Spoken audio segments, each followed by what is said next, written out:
Ya, izin Bapak, apakah sudah sudah ditampilkan untuk share screen-nya, Pak? Sudah terbaca? Ya, sudah sudah terbaca, namun di full screen ya, di full Oke, siap, screen. Pak. Ya, izin Pak, ini saya saya coba.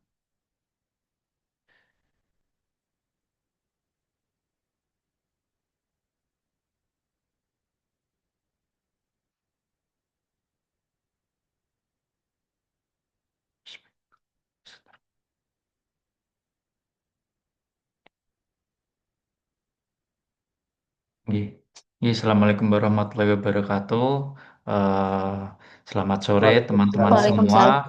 Waalaikumsalam. Eh, Selamat sore juga kepada Pak Syahrial Syadik. Terima kasih atas kesempatan yang telah diberikan kepada saya. Pada kesempatan kali ini saya akan mempresentasikan terkait dengan kasus multidimensional poverty index atau MPI, yang mana bahwa dalam studi kasus dinyatakan persentase pertumbuhan ekonomi di Kabupaten Kabupaten X sebesar 8%.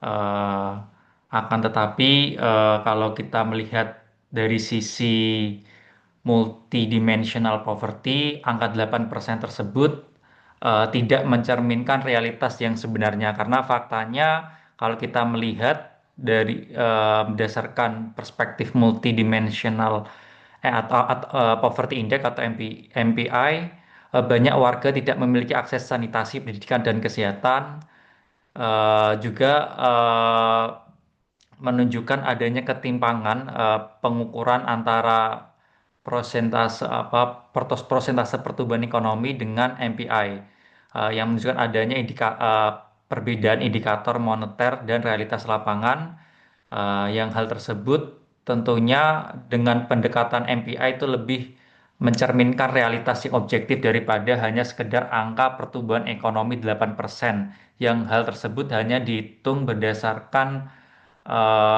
angka angka pendapatan dan pengeluaran, hanya mencerminkan realitas permukaan, istilahnya seperti itu.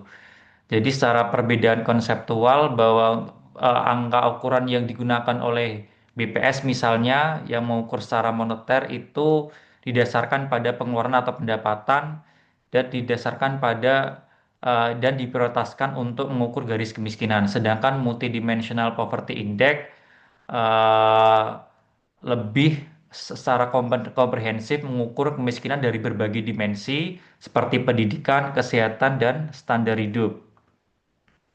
Sebagai contohnya di sini sebagai ilustrasi bahwa berdasarkan eh, studi kasus bahwa angka kemiskinan 8,57% dari total penduduk.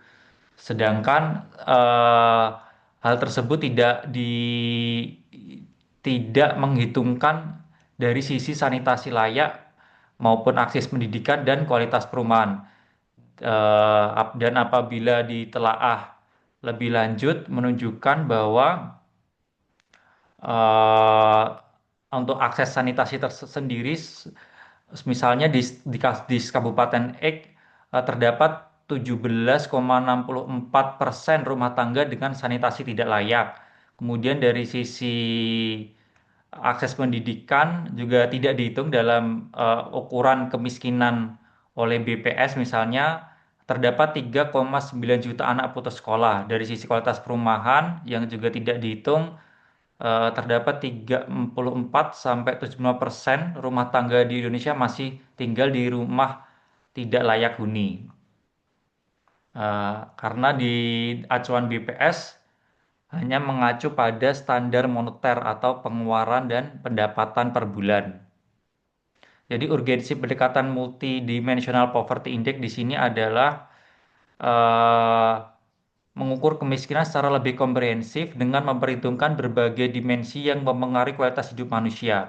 Setidaknya terdapat tiga dimensi utama dalam MPI: pendidikan, misalnya rata-rata lama sekolah dan tingkat kehadiran anak; kesehatan seperti status gizi dan akses layanan kesehatan; serta standar hidup yang mencakup akses terhadap air bersih, sanitasi, listrik, perumahan layak, dan bahan bakar masak.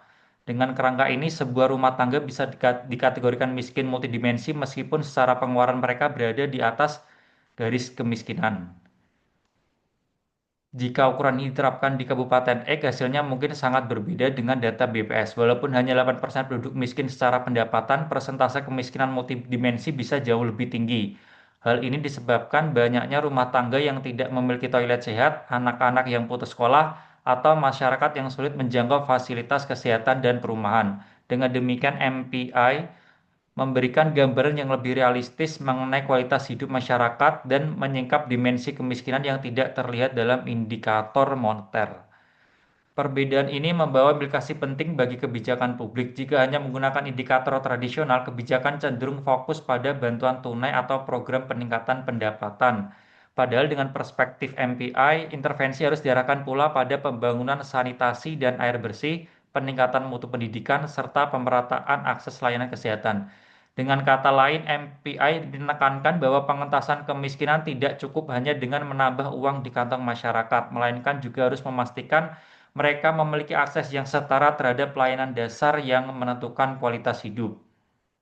Dengan demikian, multidimensional poverty index melengkapi bahkan memperkaya pemahaman kita tentang kemiskinan.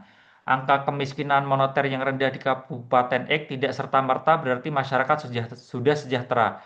Justru melalui MPI dapat terlihat wajah kemiskinan yang lebih kompleks dan nyata, sehingga kebijakan yang dirumuskan pun lebih tepat sasaran dan berorientasi pada peningkatan kesejahteraan manusia secara menyeluruh.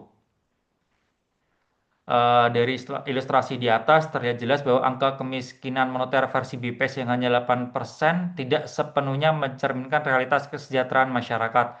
Dengan standar MPA ternyata penduduk Kabupaten X masih banyak mengalami kemiskinan multidimensi.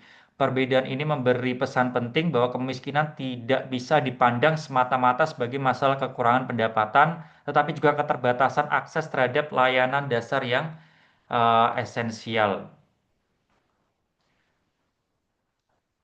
Kesimpulannya adalah bahwa angka kemiskinan BPS dalam studi kasus X tidak cukup mencerminkan realitas. MPI atau Multi Dimensional Poverty Index menunjukkan kerentanan multidimensi. MPI penting sebagai pelengkap indikator tradisional. Kebijakan berbasis MPI lebih tepat sasaran dan menyeluruh.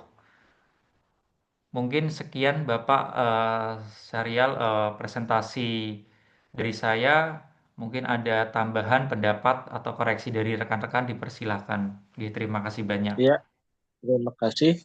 Lanjut sesi diskusi atau tanya jawab.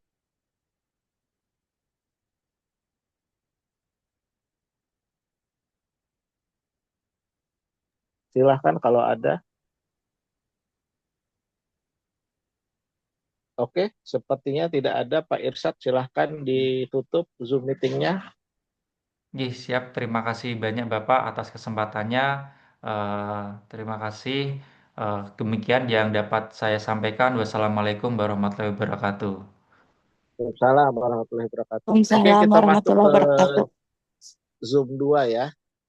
Oke, siap Pak. Oke.